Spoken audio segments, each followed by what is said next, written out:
Hello guys, welcome to English with Rajanand. Happy independence to all of you. चलिए start करते हैं आज का एडिटोरियल। इस एडिटोरियल से रिलेटेड मैंने कल शाम को एक वीडियो अपलोड किया था। वो वीडियो भी इसी से रिलेटेड था। वो आर्टिकल था, मतलब आर्टिकल का डिस्कशन उसमें किया था। आज ये एडिटोरियल के फॉर्म में आया हुआ है। चलिए स्टार्ट करते हैं वीडियो। कंटेशियस क्राइटेरिया। कंटेशियस जो है पार्ट्स ऑफ स्पीच में एडजेक्टिव है और इसका मीनिंग होता है विवादित। विवादित। क्राइटेरिया जो है ये पार्ट्स ऑफ स्पीच में प्लूरल नाउन है। क्राइटेरिया जो है वो प्लूरल नाउन है। और आप लोग हमें कमेंट बॉक्स में कमेंट करके बताएंगे कि क्राइटेरिया का सिंगुलर फॉर्म क्या होता है। तो क्राइटेरिया नाउन है। क्राइटेरिया मीन्स होता है मानदंड, मतलब क्या क्या स्टैंडर्ड्स हैं आपके, तो इसका स्टैंडर्ड सिनोनिम हो जाएगा। क्राइटेरिया मीन्स होता है मानदंड। द सेंटर मस्ट, केंद्र सरकार जो है, the centre must revisit the PM USHA and take on board dissenting states. जो केंद्र सरकार है, ठीक, सेंटर की बात की जा रही है, केंद्र सरकार की बात की जा रही है। मस्ट रिविजिट, रिविजिट में होता है दोबारा जांचना। द पीएम ऊषा, जो पीएम ऊषा है, ठीक, पीएम ऊषा क्या है ये आगे डिस्क्राइब किया गया है, बताया गया है। Revise the PM USHA, PM USHA को दोबारा जांचना चाहिए, मतलब क्या क्या उसमें इशूज़ हैं जो स्टेट्स ने रेज किए थे, उनको दोबारा चेक करना चाहिए, उन पर विचार करना चाहिए जो राज्यों ने कंसर्न्स व्यक्त की थी, मतलब रेज की थी। उसके बाद टेक ऑन बोर्ड जो है ये एक फ्रेज होती है। टेक ऑन बोर्ड जो है ये फ्रेज होती है। इसका मतलब होता है जो राज्य हैं, डिसेंटिंग स्टेट, डिसेंटिंग मीन्स होता है नाराज या जो सहमत नहीं है, ठीक, इसका अपोजिट हो जाएगा असेंट। डिसेंट का अपोजिट हो जाएगा असेंट। असेंटिंग स्टेट्स अपोजिट हो जाएगा, ठीक। और यहाँ पे लिखा है डिसेंटिंग, मतलब वो ऐसे राज्य जो कि पीएम ऊषा और नेशनल एजुकेशन पॉलिसी 2020 को अपने यहाँ पर लागू करने से मना कर रहे हैं। वो बता रहे हैं इसमें कुछ हमें चिंताएं हैं या कुछ हमारी प्रॉब्लम्स हैं, उन्हें स्वीकार करिए। तो उनके साथ सलाह, मतलब जो वो राज्य हैं जो डिसेंटिंग स्टेट्स हैं उनकी सलाह स्वीकार करनी चाहिए, उनसे बातचीत करके हल निकालना चाहिए इसका। तो यहाँ पर द सेंटर, केंद्र सरकार की बात की जा रही है, निश्चित है, इसीलिए आर्टिकल दा का यूज किया गया। सेंटर जो है हमारा सब्जेक्ट है, द सेंटर पूरा सब्जेक्ट है, बट कंपाउंड द यहाँ पर आर्टिकल है, सेंटर यहाँ पर नाउन है। मस्ट जो है ये हमारी मॉडल वर्ब होती है। मस्ट जो है ये मॉडल वर्ब होती है। रिविज्ड द पीएम ऊषा, रिविज्ड में होता है दोबारा जांचना चाहिए, मतलब दोबारा उस पर विचार करना चाहिए। रिविज्ड मतलब दोबारा जांचना चाहिए। द पीएम ऊषा, तो रिविज्ड जो यहाँ है ये मेन वर्ब है। रिविज जो है वो मेन वर्ब है। The PM USHA, PM USHA को, and take on board, take on board में होता है सलाह स्वीकार करनी चाहिए। डिसेंटिंग स्टेट, जो नाराज स्टेट्स हैं उनकी सलाह भी लेनी चाहिए। तो रिविज यहाँ पर मेन वर्ब है, द यहाँ पर आर्टिकल है, पीएम ऊषा भी नाउन है, एंड जो है ये हमारा कंजंक्शन है। एंड के बाद जैसा एंड से पहले वर्ब आई हुई है रिविज, मतलब कि वर्ब की फर्स्ट फॉर्म, इसीलिए वर्ब की फर्स्ट फॉर्म यहाँ पर भी टेक आई हुई है। टेक ऑन बोर्ड जो है पूरी फ्रेजल वर्ब होती है। डिसेंटिंग स्टेट्स, जो नाराज स्टेट्स हैं, देखिए डिसेंट वर्ब होती है। जब इसमें आईएनजी ऐड कर दिए हम तो ये बन गया प्रेजेंट पार्टिसिपल का एडजेक्टिव। प्रेजेंट पार्टिसिपल का एडजेक्टिव बन गया। हम भी कर सकते हैं, सिर्फ एक बार में पूरा लाइन, मतलब एक बार में पढ़ें। The centre must revise the PM USHA and take on board dissenting state. जो नाराज स्टेट्स हैं उनको, उनसे मतलब जो नाराज स्टेट हैं उनसे केंद्र सरकार को बात करनी चाहिए और उन पर जो उनकी कंसर्न्स हैं उन्हें दोबारा सुननी चाहिए और उनका सहमति करके उन्हें वहाँ पर पीएम ऊषा को लागू करना चाहिए। हम इस तरीके से भी मतलब पढ़ सकते हैं, ठीक, जल्दी जल्दी, और पूरा एडिटोरियल कवर कर सकते हैं। लेकिन हम आपको पार्ट्स ऑफ स्पीच में ब्रेक करना बता रहे हैं जिससे कि आप द हिंदू एडिटोरियल पढ़ना सीख सकें। मूव करते हैं आगे। अगर आप लोगों को वीडियो समझ में आ रहा है तो इस वीडियो को ज़्यादा से ज़्यादा सपोर्ट करिएगा। सपोर्ट करने का मतलब है लाइक करिएगा, शेयर करिएगा और सब्सक्राइब करिएगा। क्यों? क्योंकि लोग नहीं चाहते हैं कि हम ये वीडियो बनाएं, क्योंकि मेरे जो लैंडलॉर्ड हैं, मकान मालिक, उन्हें भी प्रॉब्लम है, ठीक, और साथ में जो मेरा नेबर है, पड़ोसी, उसे भी प्रॉब्लम है। बट मैं उसके बावजूद बना रहा हूँ रिस्क लेकर के। कभी भी बोल सकते हैं यहाँ से रूम शिफ्ट करने को। By mandating states and union territories to implement. आप लोगों को इसलिए बता रहा हूँ क्योंकि आप लोग फैमिली मेम्बर्स हैं, जैसे मेरे मम्मी पापा सब लोग हैं वैसे आप लोग भी हैं, क्योंकि अब ये फैमिली ही मेरी बन रही है, धीरे धीरे बढ़ ही रही है लगातार, ठीक। तो फैमिली मेम्बर्स से तो बताना बनता है ना। बाई मैंडेटिंग, आप लोग कोई दूसरा अर्थ मत निकाल लेना या इसका। By mandating states and union territories, देखिए मैंडेट मीन्स होता है मैंडेटरी कर देना, मैंडेटरी कर देना मतलब कि अनिवार्य कर देना। बाई मैंडेटिंग स्टेट्स मतलब राज्य जो हैं उनके लिए अनिवार्य करते हुए। By mandating states and union territory, जो यूटी हैं और स्टेट्स हैं उनके लिए इस स्कीम मतलब NEP नेशनल एजुकेशन पॉलिसी 2020 और PM ऊषा को मैंडेटरी कर दिया गया है टू इम्प्लीमेंट। देखिए इम्प्लीमेंट जो है ये पार्ट्स ऑफ स्पीच में वर्ब होता है, इसका नाउन फॉर्म होता है इम्प्लीमेंटेशन। इम्प्लीमेंटेशन जो है ये पार्ट्स ऑफ स्पीच में नाउन होता है और इम्प्लीमेंट जो है वो पार्ट्स ऑफ स्पीच में वर्ब होता है। To implement the national education policy 2020, जो नेशनल एजुकेशन पॉलिसी 2020 है उसको मैंडेटरी कर दिया है स्टेट्स के लिए और यूनियन टेरिटरीज़ के लिए कि इसे आपको लागू करना ही पड़ेगा। क्यों लागू करना पड़ेगा? अगर राज्यों को केंद्र सरकार से फंड्स लेने हैं, ठीक, लोगों मतलब टीचर्स जो मतलब इसमें जॉब कर रहे हैं, जो पढ़ा रहे हैं बच्चों को, उनको सैलरी भी देनी होती है और इसके लिए 60% जो है केंद्र सरकार बियर करती है, 40% जो है वो स्टेट गवर्नमेंट बियर करती है। अगर 60% आपको चाहिए तो आपको नेशनल एजुकेशन पॉलिसी 2020 जो है वो अपने यहाँ लागू करनी पड़ेगी। अभी भी कुछ स्टेट्स हैं जैसे केरला है, तमिलनाडु है, ये स्टेट्स जो है, वेस्ट बंगाल है, ये अपने यहाँ पर नेशनल एजुकेशन पॉलिसी 2020 को लागू नहीं किए हैं। NEP 2022 एंड अडॉप्ट करना चाहिए contentious academic criteria in order to avail. In order to माने के लिए, अवेल फंड्स को लेने के लिए, फंड्स को पाने के लिए, केंद्र सरकार से फंड्स पाने के लिए इस एकेडमिक जो कंटेशियस एकेडमिक क्राइटेरिया है उसको स्वीकार ही करना होगा। अंडर द प्रधानमंत्री जो नेशनल एजुकेशन पॉलिसी है, ठीक, उसे स्वीकार करना पड़ेगा। किसके अंदर? अंडर प्रधानमंत्री उच्चतर शिक्षा अभियान जो PM ऊषा है इसके अंतर्गत से स्वीकार ही करना पड़ेगा। मतलब सभी राज्यों को NEP को लागू करना पड़ेगा अपने यहाँ, जिनको अवेल करना है। अवेल मीन्स होता है लाभ उठाना, अवेल मीन्स होता है लाभ उठाना। टू अवेल कंटेसिस मीन्स होता है विवादित, क्राइटेरिया मीन्स होता है मानदंड या standards. In order to avail funds under the Pradhan Mantri Uchchatar शिक्षा अभियान जो PM ऊषा है उसके अंतर्गत। The ministry of education MEA, the ministry of education appears to have made the central scheme exclusive, ठीक, the ministry of education appears प्रतीत होती है to have made the central scheme जो केंद्र सरकार की स्कीम है एक्सक्लूसिव प्रतीत हो रही है, मतलब काफ़ी अच्छी है, ब्रॉड है इसलिए। द गाइडलाइंस जो गाइडलाइंस है, गाइडलाइन में rule and regulations, the guidelines for the scheme जो स्कीम के लिए रूल एंड रेगुलेशन है। And improvise version of the, improvise में जो पहले था उससे अच्छा वर्जन आ चुका है, ठीक, and improvise version of the राष्ट्रीय उच्चतर शिक्षा अभियान। आर राष्ट्रीय रूसा लिखा जो है RUSA, रूसा जो लिखा है, रूसा 1 और 2 जो ये गाइडलाइंस हैं, ठीक, गाइडलाइंस फॉर द स्कीम जो है ये इम्प्रोवाइज वर्जन है, राष्ट्रीय उच्चतर शिक्षा अभियान जो था उसका जो है, और अपडेटेड वर्जन है। इम्प्रोवाइज मीन्स होता है अपडेटेड, अपडेटेड जो है ये इम्प्रोवाइज का सिनोनिम हो जाएगा। गाइडलाइंस में रूल एंड रेगुलेशन, स्कीम माने योजना, ठीक। इम्प्रोवाइज वर्जन ऑफ द राष्ट्रीय उच्चतर शिक्षा अभियान 1 और 2 जो राष्ट्रीय उच्चतर शिक्षा अभियान 1 और 2 है, ठीक, उसका जो अपडेटेड वर्जन है उसकी गाइडलाइंस जो हैं टू इंश्योर, किस लिए हैं? टू इंश्योर सुनिश्चित करने के लिए हैं increased access equity and excellence. Increase मतलब बढ़ाने के लिए, एक्सेस लोगों तक शिक्षा पहुंचने के लिए, इक्विटी समानता, एक्सीलेंस एक्सीलेंस मतलब किसी चीज़ श्रेष्ठता प्रदान करने के लिए, मिलने के लिए in the state higher education system, मतलब स्टेट की जो हायर एजुकेशन सिस्टम है उसमें एक्सेस पहुँचे, मतलब बहुत ज़्यादा लोगों तक रीच पहुँचे, और समानता हो, एक्सीलेंस मतलब कि किसी चीज़ में श्रेष्ठता मतलब सुप्रीम हो in the state higher education system में विद सेंट्रल फंडिंग, केंद्र सरकार की फंडिंग के साथ में।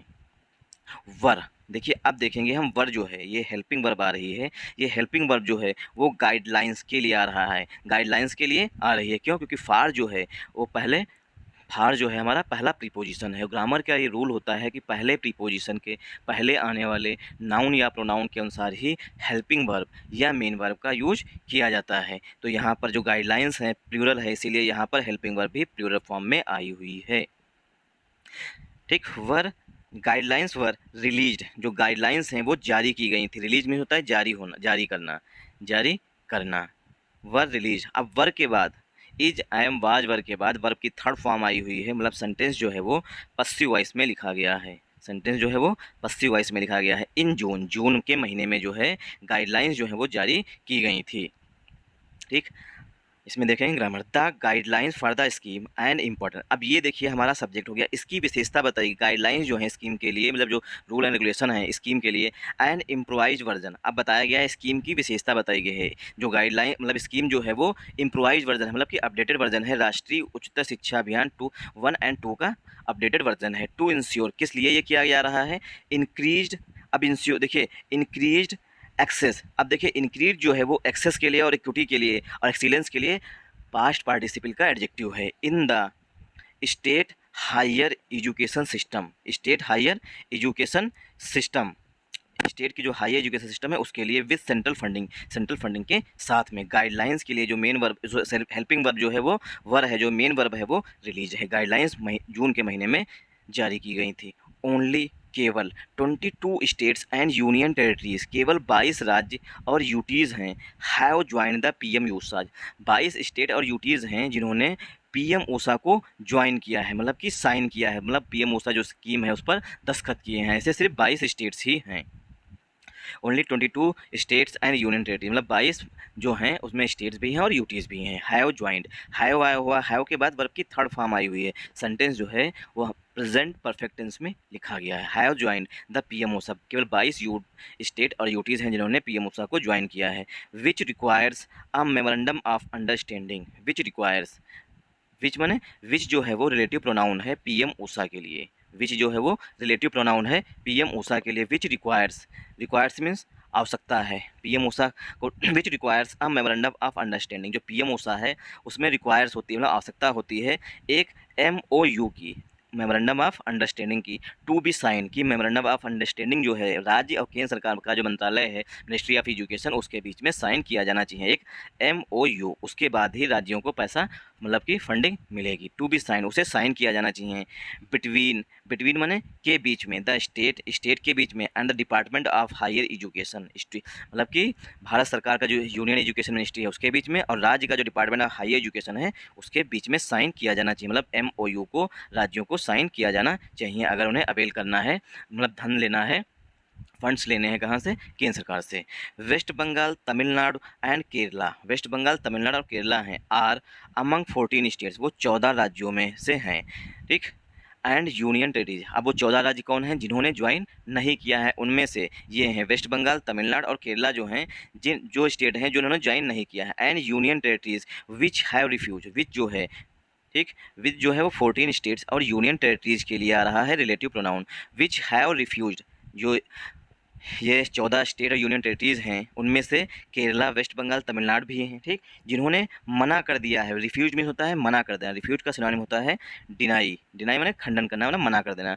Refuse to get on board, get on board माने जो केंद्र सरकार की स्कीम है, मतलब सहमत होना जिसे कहते हैं, मतलब कि सहमत होने से, जो पीएम उसका स्कीम है और NEP दो मतलब 2020 है उससे सहमत होने से मना कर दिया है। Refuse to get on board मतलब सहमति देने से मना कर दिया है, या MOU को साइन करने से मना कर दिया है।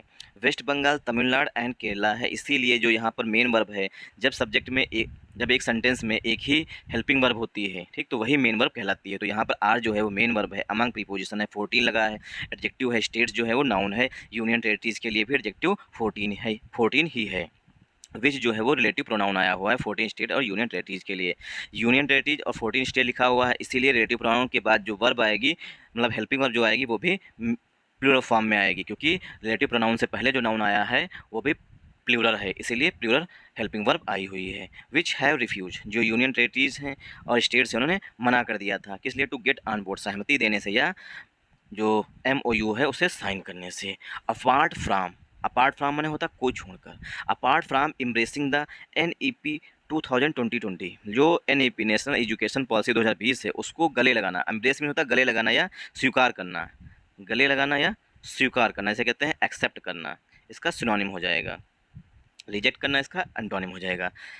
Apart from embracing the NEP 2020 जो नेशनल एजुकेशन पॉलिसी 2020 है उसको मानने से मना कर दिया। The memorandum of understanding includes, जिसमें शामिल था इंटर एलिया, इसके अलावा कमिटमेंट शामिल थी फ्रॉम स्टेट से ऑन अडॉप्टिंग गाइडलाइंस, गाइडलाइंस को अडॉप्ट करने के लिए, for the national credit framework, national credit framework के लिए, and choice based credit system के लिए, for 4 year undergraduate program, 4 साल के अंडर ग्रेजुएट प्रोग्राम्स के लिए।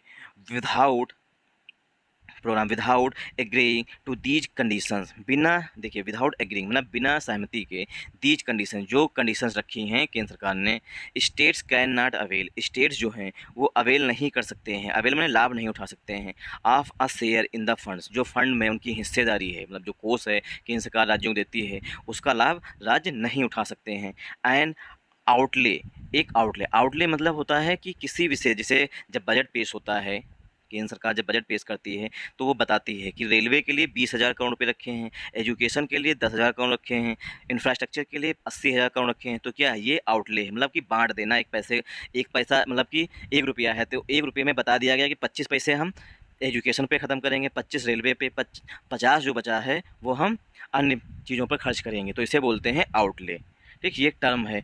एन आउटले ऑफ 12,926.10 करोड़, जो 12,926.10 करोड़ जो रुपये हैं, ठीक, उसका जो फंड है जिसमें से स्टेट्स को आवंटित किया मतलब दिया जाता है, कैन नॉट अवेल, उसका जो स्टेट्स हैं उसका लाभ नहीं उठा सकते हैं।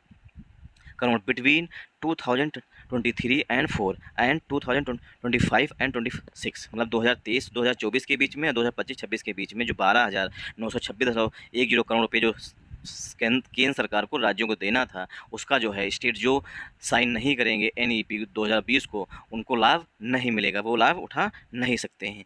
Earmark to improve state run higher education, अब ये ऐसा इसलिए किया गया था, ईयर मार्क कर देना मतलब चिन्हित कर देना, to improve state run higher education, जो स्टेट के द्वारा हायर एजुकेशन दी जा रही है उसको और अधिक सुधार करने के लिए। डिस्पाइट द फैक्ट मतलब तथ्यों के बावजूद कि 40% ऑफ फंडिंग की जो 40% फंडिंग है has to be borne by the respective state governments, respective माने जो संबंधित स्टेट गवर्नमेंट्स है उसके द्वारा, हैज़ टू बी बोर्न मतलब से बियर किया जाएगा। बियर मीन्स होता है वहन करना, बियर मीन्स वहन करना। जैसे जब 4 दोस्त बैठते हैं तो कहते हैं कि हम चाय का खर्चा दे देंगे, क्या करते हैं, चाय का खर्चा वहन करते हैं, मतलब बियर करते हैं। बियर की थर्ड फॉर्म लिखी है हैज़ टू बी बोर्न, मतलब बियर करेंगे, मतलब 40% जो है वो स्टेट्स के द्वारा बियर किया जाएगा, वहन किया जाएगा। अब इसमें देखेंगे हम ग्रामर जल्दी से। विदाउट एग्रीइंग, विदाउट प्रीपोजिशन है इसीलिए वर्ब की फोर्थ फॉर्म आ रही है। Without agreeing to these condition, जो ये कंडीशंस हैं, अगर इन पर जो शर्तें रखी हैं केंद्र सरकार ने, अगर उन पर राज्य सहमति व्यक्त नहीं करते हैं, states can not avail, states फ़ायदा नहीं उठा सकते हैं शेयर का, जो उनकी हिस्सेदारी है इन द फंड्स में। एंड आउटले ऑफ 12,000, जो 12,926 करोड़ रुपया है रखा गया एजुकेशन, उसमें से उन राज्यों को पैसा नहीं मिलेगा। बिटवीन 2023-2024, मतलब बिटवीन के बाद हमेशा एंड का यूज किया जाता है 2023 और 2024 के बीच में, 25-26 के बीच में। Earmark to improve state run higher education, earmark कर दिया गया था स्टेट रन हायर एजुकेशन के लिए, जो कि मतलब कि अलग से विशेष रूप से रखा गया था स्टेट की उच्चतर शिक्षा के लिए। डिस्पाइट द फैक्ट के बावजूद, दैट कंजंक्शन है 40% of funding has to be borne by the respective state government, मतलब कि 40% जो है संबंधित स्टेट्स के द्वारा बियर किया जाएगा। Over the past several years, पिछले कुछ सालों से, ओवर द पास्ट सेवरल में पिछले कुछ सालों से, a few states have strongly opposed, over the past several year, पिछले कुछ सालों से, आ फ्यू, देखिए आ फ्यू, द फ्यू और फ्यू, इसमें डिफरेंस होता है। आ फ्यू मतलब थोड़े बहुत, द फ्यू जितने हैं उतने, ठीक, और फ्यू मतलब होता है ना के बराबर, और ये हमेशा काउंटेबल नाउन के लिए यूज किए जाते हैं। आ फ्यू, द फ्यू और फ्यू जो है ये हमेशा काउंटेबल नाउन के लिए आते हैं, और इसी की सिस्टर होती है लिटिल, द लिटिल और आ लिटिल, ये जो हैं अनकाउंटेबल नाउन के लिए यूज किए जाते हैं, मतलब कि लिटिल, आ लिटिल और द लिटिल जो है ये अनकाउंटेबल के लिए आते हैं। Few, uh few, the few ये काउंटेबल के लिए आते हैं।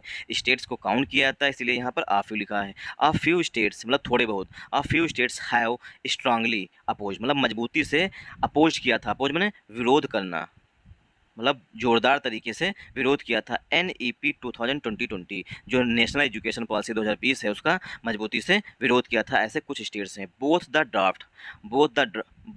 At the draft and implementation stage, अब जो स्टेट्स हैं कुछ, उन्होंने कहाँ पर विरोध किया है, बोथ दोनों जगहों पर। एट द ड्राफ्ट जब इसका खाका तैयार किया जाता है, ड्राफ्ट माने खाका तैयार करना, ठीक, बोथ एट द ड्राफ्ट, खाका जब तैयार किया जाता है उस दौरान जब मतलब बातचीत की जा रही थी इसके बारे में, तब भी जो है ये स्टेट जो है उन्होंने अपना विरोध व्यक्त किया था। एंड और जब इम्प्लीमेंटेशन स्टेज, जब इसे लागू किया जा रहा था उस दौरान जो भी हैं ये स्टेट जो हैं, कुछ स्टेट्स उन्होंने बहुत अधिक अपोज किया था इस स्कीम का, ठीक। अब देखेंगे इसमें हम ग्रामर जल्दी से। Over the past several years, ये क्लास पड़ा हुआ है पिछले कुछ सालों से, ठीक। अ फ्यू स्टेट्स, कुछ राज्य, हैव आया हुआ स्टेट्स के लिए, हैव आया हुआ, हैव के बाद वर्ब की थर्ड फॉर्म आएगी, स्टेट्स प्लूरल है इसीलिए हैव आया हुआ। हैव स्ट्रांगली जो है पार्ट्स ऑफ स्पीच में एडवर्ब है। स्ट्रांगली अपोज्ड, मजबूती से विरोध किया था national education policy 2020, national education policy 2020 का कुछ स्टेट जो है उन्होंने मतलब बहुत ज़बरदस्त तरीके से विरोध किया था। कहाँ पर? एट द ड्राफ्ट, दोनों जगहों पर, शुरुआती चरण में जब मतलब बात की जा रही थी और जब उसे लागू किया जा रहा था। अभी हमने ऊपर पढ़ा इम्प्लीमेंट, इम्प्लीमेंट वर्ब होती है, इम्प्लीमेंटेशन जो है ये नाउन होता है। इम्प्लीमेंटेशन स्टेजेस में, मतलब कि शुरुआती स्टेजेस में जब स्कीम लागू की जा रही थी। सम सच एज, जैसे कि, सम माने कुछ, सच एज में जैसे कि तमिलनाडु हैव इनिशिएटेड, तमिलनाडु जो है उसने शुरू कर दिया था मेजर्स, मेजर्स माने उपाय करना, to draft their own state education policy, अपने स्टेट की अलग से एजुकेशन बुलाना। Draft means to make something. अभी हमने नाउन के रूप में पढ़ा, अब वर्ब के रूप में आ रहा है draft. To draft their own education policy, Tamil Nadu ने जो है अपनी ही खुद की पॉलिसी, स्टेट की पॉलिसी बनाना स्टार्ट कर दिया था, इनिशिएटिव शुरू कर चुका है मतलब। ठीक, सम आया हुआ है, सच एज तमिलनाडु। ठीक, इसीलिए सम के लिए यहाँ पर, सम के लिए जो है यहाँ पर हैव आया हुआ। अगर तमिलनाडु के लिए आता, ठीक, तो यहाँ पर है जाता। ठीक, some such as Tamil Nadu have initiated measures, Tamil Nadu जैसा है उसने इनिशिएटेड शुरू कर दिया था कुछ, क्या नाम, मतलब अपनी खुद की पॉलिसी बनाने पर काम करना स्टार्ट कर दिया था, मतलब स्टार्ट कर चुका है। दियर आर डिमांड्स, देखिए दियर जो है ये हाइपोथेटिकल सब्जेक्ट होता है, दियर जो है वो हाइपोथेटिकल सब्जेक्ट होता है, और इसके बाद जो नाउन आता है उसी के अनुसार ही यहाँ पर हेल्पिंग वर्ब या मेन वर्ब यूज की जाती है। तो यहाँ पर डिमांड्स लिखा हुआ एक से अधिक हैं, इसीलिए यहाँ पर आर आया हुआ है। दियर आर डिमांड्स, मांगे हैं, टू रीस्टोर एजुकेशन, की एजुकेशन को रीस्टोर किया जाए, to the state list from the concurrent list, जो वर्तमान में लिस्ट है उसे स्टेट के लेवल पर लेके आना चाहिए। Where it was moved. इतना ही रखते हैं वीडियो, वरना काफ़ी लॉन्ग हो जाएगा। Thanks for watching this video. अगर आपको वीडियो पसंद आया हो तो इस वीडियो को ज़्यादा से ज़्यादा सपोर्ट करिएगा। हिंद।